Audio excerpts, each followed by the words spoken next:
नमस्कार, आपण पाहताय न्यूज 18 लोकमत. आपल्या सगळ्यांचं स्वागत. सकाळचे 8 वाजलेत आणि महाराष्ट्रातली एक सकारात्मक बातमी ती म्हणजे विमानतळाची. अखेर विमानतळ सुरू होत आहे. सिंधुदुर्गातल्या चिपी इथलं बहुप्रतीक्षित आणि प्रलंबित अशा विमानतळाचं आज लोकार्पण आहे. राज्याचे मुख्यमंत्री उद्धव ठाकरे यांच्या हस्ते हा लोकार्पण सोहळा होणार आहे.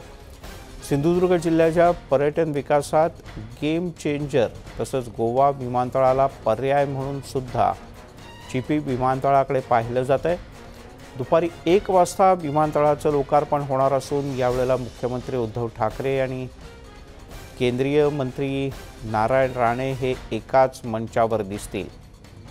पण उद्धव ठाकरे आणि नारायण राणे एकाच विमानानं त्यांनी यायचं टाळलंय. दोघेही वेगवेगळ्या विमानानं चिपीमध्ये दाखल होत आहेत.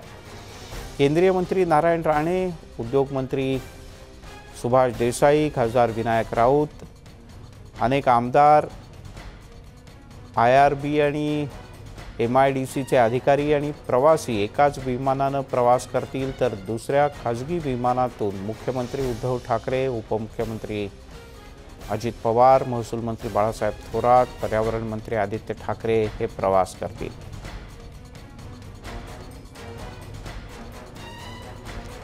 आणि थेट जाऊयात या विमानतळाच्या परिसरात. विशाल पाटील आपले प्रतिनिधी आपल्यासोबत आहेत. विशाल, सज्ज झालंय विमानतळ आणि याच विमानतळाच्या उद्घाटनाच्या साक्षीनं काही खास गोष्टी सुद्धा होऊ शकतात.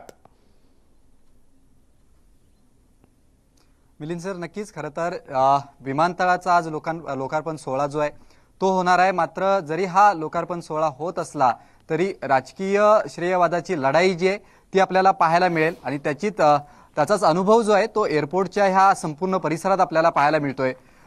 बॅनर जे आहेत ते मोठ्या प्रमाणात लावलेले आहेत आणि हे आम्हीच करून दाखवलं असं भाजप आणि शिवसेनेकडनं दाखवण्यात आलेलं आहे. अशा प्रकारचे हे बॅनर संपूर्ण या एअरपोर्टच्या परिसरात लावण्यात आलेले आहेत. मग कुडाळ असेल किंवा मालवण असेल या संपूर्ण परिसरामध्ये श्रेयवादाची लढाई जी आहे ती आपल्याला पाहायला मिळणार आहे. लोकार्पण सोहळा जो आहे हा दुपारी 1 वाजता जरी सुरू होत असला तरी श्रेयवादाची लढाई जी आहे ती कालपासूनच सुरू झालेली आपल्याला पाहायला मिळते. कारण का केंद्रीय मंत्री नारायण राणे यांनी याबाबतीत कोकणासाठी काय काय केलंय आणि आत्ता जे लोक येत आहेत हे काहीच करत नाहीत असं त्यांनी स्पष्टपणे म्हटलेलं आहे. आणि आत्ता जर आपण हा संपूर्ण परिसर बघितला तर नारायण राणे यांचे समर्थक जे आहेत हे काही वेळा त्या ठिकाणी येऊ शकतात. शिवसेनेचे कार्यकर्ते या ठिकाणी येऊ शकतात. ज्या ठिकाणी हा कार्यक्रम होणार आहे एअरपोर्टमध्ये त्या ठिकाणी मोजक्याच लोकांना प्रवेश दिला जाणार आहे. मात्र हा संपूर्ण परिसर आहे या परिसरात कार्यकर्त्यांची मोठी गर्दी आपल्याला पाहायला मिळू शकते आणि आत्तापासूनच श्रेयवादाची लढाई जी आहे ती सुरू झालेली आहे. मिलिंद सर. विशाल, आज कार्यक्रम किती वाजता सुरू होणार आहे आणि कशा प्रकारचा कार्यक्रम असणार आहे? कारण या कार्यक्रमातलं सगळ्यात मुख्य आकर्षण असणार आहे ते महाराष्ट्राचे मुख्यमंत्री उद्धव ठाकरे आणि आता भाजपचे खासदार झालेले केंद्रीय मंत्री नारायण राणे हे एकाच मंचावर असणार आहेत. मिलिंद सर, खरं तर संपूर्ण महाराष्ट्राच्या राजकारणात हीच चर्चा आहे. कारण का नारायण राणे आणि मुख्यमंत्री उद्धव ठाकरे यांच्यामध्ये कशा शाब्दिक चकमकी घडतात हे आपण पाहिलेलं आहे. आणि कालच पासूनच केंद्रीय मंत्री नारायण राणे यांच्या पत्रकार परिषदेतून आपल्याला पाहायला मिळालंय. खरं तर एकाच व्यासपीठावरती राज्याचे मुख्यमंत्री उद्धव ठाकरे आणि केंद्रीय मंत्री नारायण राणे आपल्याला पाहायला मिळणार आहेत.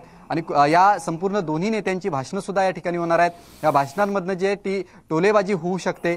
एकंदरीतच ज्यावेळेला केंद्रीय मंत्री नारायण राणे यांनी जो जनआशीर्वाद यात्रा काढली होती त्या आशीर्वाद यात्रेनंतर जो काय प्रकार महाराष्ट्राच्या राजकारणात घडला होता त्यानंतर प्रथमच उद्धव ठाकरे आणि नारायण राणे हे एकाच व्यासपीठावरती आपल्याला पाहायला मिळणार आहेत. त्यामुळे हे एक मुख्य आकर्षण जरी असलं तरी ह्या व्यासपीठावरती नेमकी श्रेयवादाची लढाई कशी असणार आहे हे सुद्धा आपल्याला पाहावं लागणार आहे. विशाल, तू राहाच आपल्यासोबत. सकाळी 10:30 वाजता मुख्यमंत्री उद्धव ठाकरे वर्षा या आपल्या निवासस्थानाहून बाहेर पडतील. साधारणपणे 12:15च्या सुमारास ते चिपी परुळे विमानतळावर दाखल होतील. दुपारी 1 वाजता ग्रीनफील्ड विमानतळ प्रकल्पाचा हा लोकार्पण सोहळा म्हणजे त्याचा औपचारिक लोकार्पणाचा कार्यक्रम होणार आहे.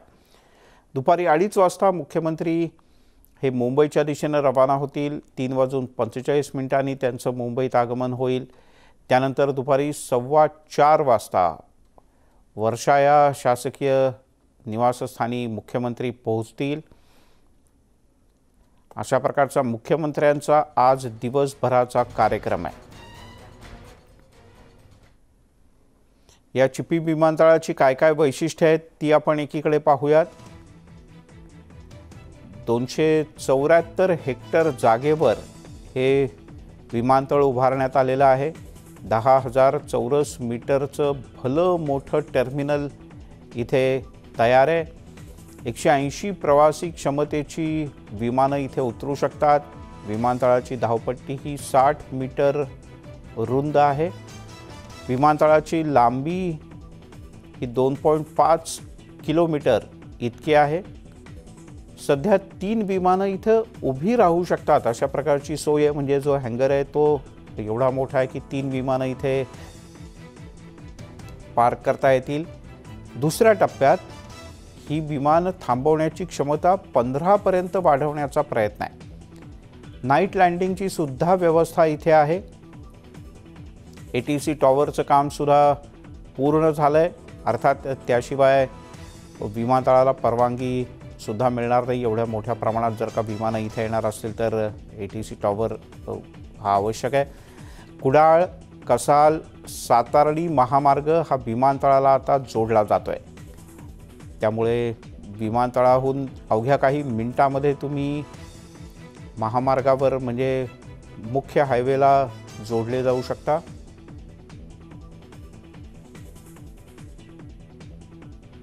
तर याने फायदे काय काय होतील यावर एक नजर टाकूयात। कोकणातील पर्यटनाला मोठ्या प्रमाणात चालना मिळेल। प्रामुख्याने विदेशी पर्यटक थेट कोकणात उतरू शकतील। हापूस आंब्याच्या निर्यातीला याचा फायदा होईल, कारण इथली विमानं थेट सातासमुद्रापार झेप घेतील। चिपी परिसरामध्ये कार्गो हब निर्माण होईल। मत्स्य व्यवसायाला सुद्धा याचा मोठा फायदा होऊ शकतो। रोजगाराची संधी वाढणार आहे। स्थानिकांना इथे मोठ्या प्रमाणात नोकऱ्या उपलब्ध करून देण्याचं आश्वासन यापूर्वीच देण्यात आलं आहे। अनेक खाजगी आस्थापना यासाठी पुढाकार घेतील। सिंधुदुर्ग आणि परिसरात औद्योगिक गुंतवणुकीला सुद्धा चालना मिळेल।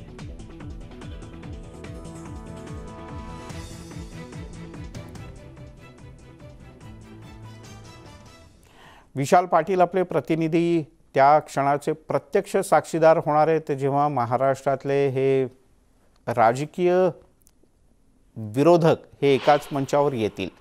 विशाल, उद्धव ठाकरे आणि नारायण राणे हे एकाच मंचावर असणार आहेत, कारण उद्धव ठाकरे महाराष्ट्राचे मुख्यमंत्री आहेत तर नारायण राणे केंद्रीय मंत्री, त्यांचा मतदारसंघ आहे हा। काय होईल असं वाटतं?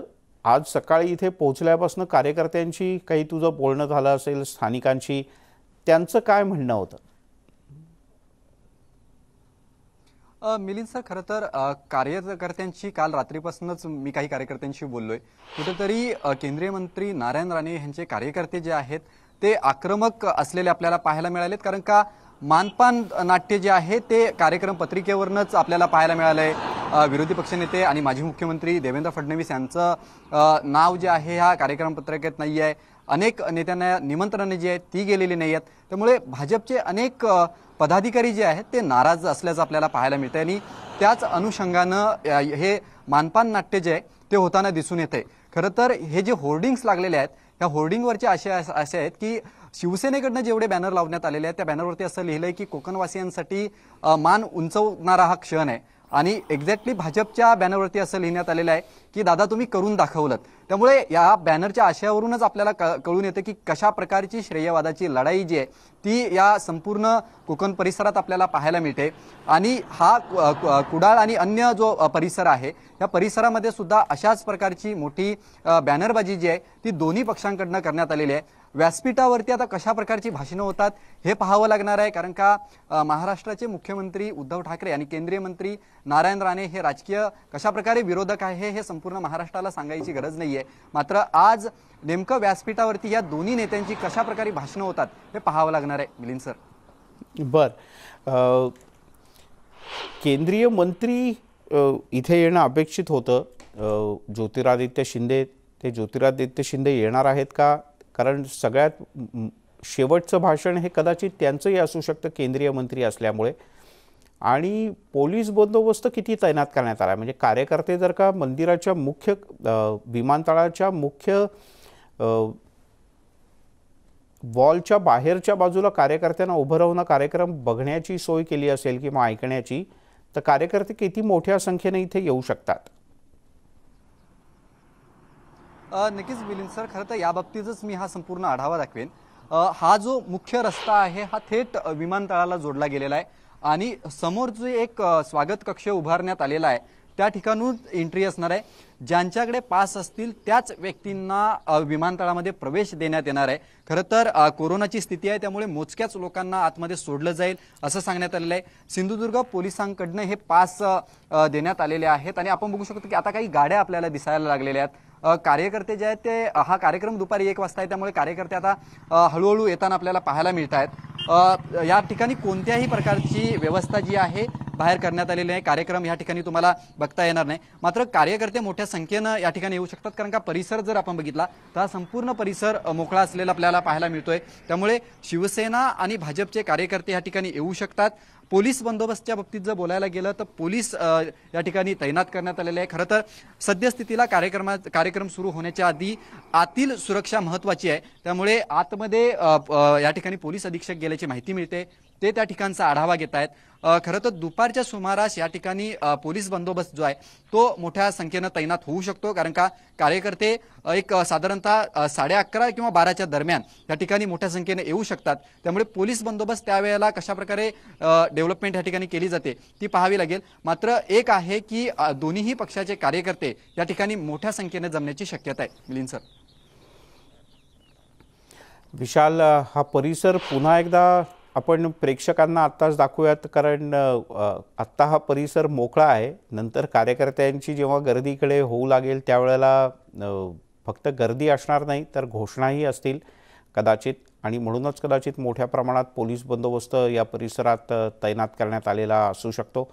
त्यामुळे तुला आणि तुझ्याबरोबरच्या व्हिडिओ जर्नलिस्टला माझी विनंती आहे की त्यांनी हा परिसर पुन्हा एकदा नीट सगळा दाखवावा की हेच ते चिपी विमानतळ आहे आणि याच परिसरातून आज मुख्यमंत्री आणि केंद्रीय मंत्री असे दोघेही एकाच मंचावर असणार आहेत। मिलिंद सर, खरं तर हा संपूर्ण आता मी परिसर तुम्हाला दाखवेन। हा जो रस्ता दिसतोय आपल्याला हा मुख्य रस्ता आहे जो विमानतळापासून विमानतळाकडे जाणार आहे। हा कुडाळ इकडून हा आलेला रस्ता आहे। आपण बघू शकतो की या तुम्हाला अंदाज येईल की कशा प्रकारे बॅनर जे आहेत ते लावण्यात आले आहेत। संपूर्ण ह्या रस्त्याला पूर्णपणे अशा प्रकारची होर्डिंग जे आहेत ते लावण्यात आलेले आहेत आणि हा परिसर पूर्णपणे मोकळा आहे। जरी हा आत्ता परिसर मोकळा आपल्याला दिसायला लागला तरी कार्यकर्ते जे आहेत ते या ठिकाणी मोठ्या संख्येने जमू शकतात। जर या ठिकाणी कार्यकर्ते गाड्या घेऊन आले तर त्यांच्यासाठी गाडी पार्किंगची सोय जी आहे ती ह्या ठिकाणी करण्यात आलेली आहे आणि स्वागत कक्ष जे आहे ते मुख्य गेटवरतीच आहे। ज्यांच्याकडे पास असतील त्यांनाच प्रवेश दिला जाईल आणि ह्या संपूर्ण परिसरात जर बघायला गेलं तर पोलीस बंदोबस्त जो आहे तो एक 10:30 किंवा 11च्या सुमाराला वाढवला जाऊ शकतो कारण का कार्यकर्ते दोन्ही पक्षाचे मोठ्या संख्येने घोषणाबाजी जी आहे ती होईल, राजकीय वातावरण जे आहे ते तापलेलं असेल। ठीक आहे विशाल, तुर्तास धन्यवाद या सगळ्या सविस्तर माहितीबद्दल।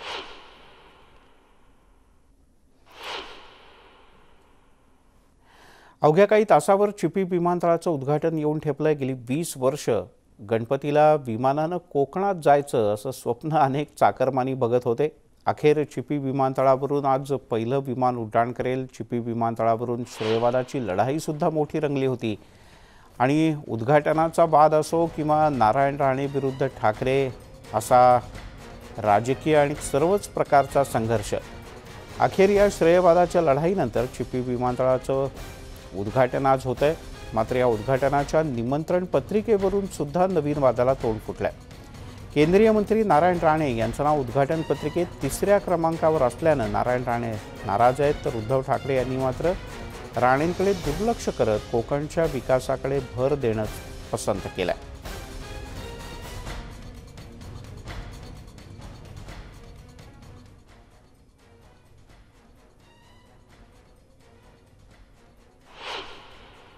सिंधुदुर्ग जिल्ह्यात ज्या गोष्टी आवश्यक आहेत त्याचा संदर्भ घेणार आणि हे सांगणार हे आम्हीच केलंय आता आमच्या मुलाचं नाव आम्हीच ठेवायचं का दुसऱ्याला बोलवायचं तुम्ही ठेवा ठेवा म्हणून? त्या आम्ही विमानतळ केला, तुम्ही कबूल करा, माझं काय ना. या उद्घाटन पण तुम्ही मान पण देतो, पण हे आम्ही केलंय मान्य करा, मान्य केलं.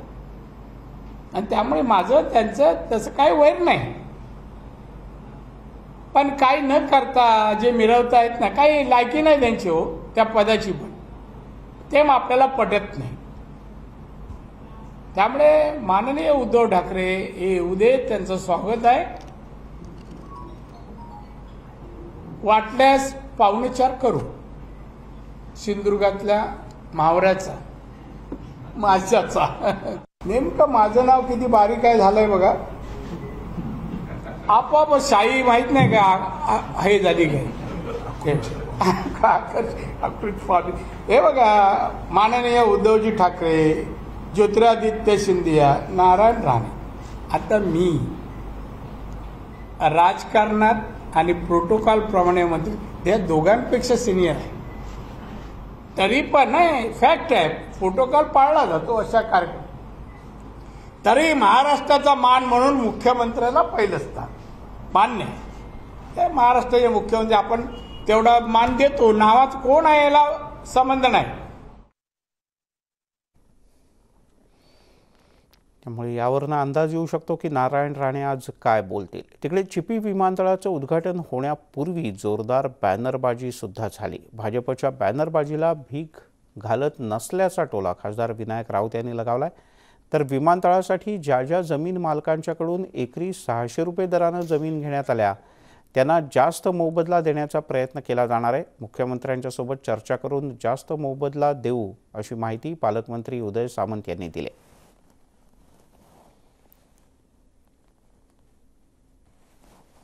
उद्या 1:30 वाजता या विमानतळाचं म्हणजे आजच्या वेळेला उद्या या विमानतळाचं उद्घाटन झालेलं असेल. विमानसेवा सुरू होण्याची जी सगळ्यांची इच्छा होती, सिंधुदुर्गवासियांची इच्छा होती, कोकणवासियांची इच्छा होती, ती विमानसेवा उद्यापासून सुरू होईल. उद्घाटनाची सगळी तयारी झालेली आहे. सगळ्या मान्यवरांची स्वागताची देखील तयारी झालेली आहे. अतिशय चांगल्या पद्धतीचा कार्यक्रम उद्या या ठिकाणी विमानतळाच्या उद्घाटनाचा म्हणजे विमानसेवेच्या उद्घाटनाचा होईल. आणि जे स्वप्न सिंधुदुर्गवासियांचं होतं ते पूर्ण करण्यासाठी जे प्रयत्न मुख्यमंत्री महोदयांनी केलेत किंवा सगळ्यांनीच केलेत ते उद्या सार्थकी लागणार आहेत. सर्व सिंधुदुर्गवासियांचा अभिमान आहे. स्वप्न माझं एकट्याचं नाही, परंतु आम्ही सुद्धा खूप आनंदात आहोतच. उद्या माननीय मुख्यमंत्री उद्धवजी ठाकरे साहेबांच्या उपस्थितीमध्ये सिंधुदुर्गमध्ये उद्घाटन होईल आणि त्याचबरोबर दिल्लीमधून केंद्रीय हवाई वाहतूक मंत्री ज्योतिरादित्य शिंदे हे दिल्लीमधून कार्यक्रम करतील आणि अत्यंत संपूर्ण सिंधुदुर्ग जिल्ह्याच्या इतिहासामध्ये नोंद करून ठेवला जाईल अशा पद्धतीचा कार्यक्रम उद्या होतोय आणि त्या सगळ्यांचं नियोजन चांगल्या पद्धतीने झालं आहे. त्यामुळे या कार्यक्रमाच्या संदर्भातली बित्तम बातमी तुम्ही न्यूज 18 लोकमतवर पाहणार आहात. दरम्यान वळूयात अन्य काही बातम्यांच्याकडे. पवार कुटुंबियांशी संबंधित काही जणांची कार्यालयं आणि कारखाने या ठिकाणी मागच्या 2 दिवसांपासून आयकर विभागाकडून छापे घातले जात आहेत. तसंच काही ठिकाणी शोधमोहीम सुद्धा सुरू असल्याचं कळतं. मुंबईमध्ये पार्थ पवार यांच्या नरिमन पॉईंट इथल्या कार्यालयावर सुद्धा आयकर विभागानं धाड टाकून काही शोध मोहीम राबवली, म्हणजे काही फायली किंवा अन्य काही चौकशी केली. पुण्यात उपमुख्यमंत्री अजित पवार यांनी राष्ट्रवादी काँग्रेसच्या कार्यकर्त्यांशी संवाद साधला आणि त्यांची समजूतही काढली. अजित पवार यांच्या समर्थनार्थ राष्ट्रवादी काँग्रेसच्या कार्यकर्त्यांनी पुण्यातल्या विधानभवनाच्या समोर जोरदार घोषणाबाजी केली. पण सर्वात महत्त्वाचं म्हणजे आयकर कारवाईच्या विरोधात पवार कुटुंबीय एकसंध झाल्याचं पाहायला मिळतंय. अजित पवार यांच्यासाठी थेट शरद पवार मैदानात उतरले, तर सुप्रिया सुळेसुद्धा महाराष्ट्र दिल्लीसमोर झुकणार नाही असं म्हणत कारवाईचा निषेध करतायत.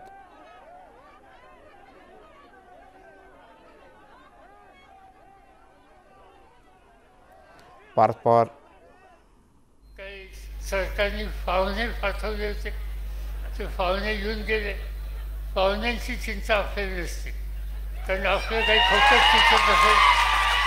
मला आठवत आहे, तुम्हाला आठवत आहे का, निवडणुकीच्या आधी बँकेच्या एका प्रकरणाच्या बाबतीत मला ईडीची नोटीस पाठवली. त्या बँकेचा मी सभासद नव्हतो. त्या बँकेचं मी कधी कर्ज आयुष्यात घेतलं नाही आणि असं असताना मला इझीची नव्हती सगळी. पाहुणे लोक तिथं थांबलेली आहेत, ते त्यांचं काम करतायत, त्यांना आपल्याला डिस्टर्ब करायचं नाही.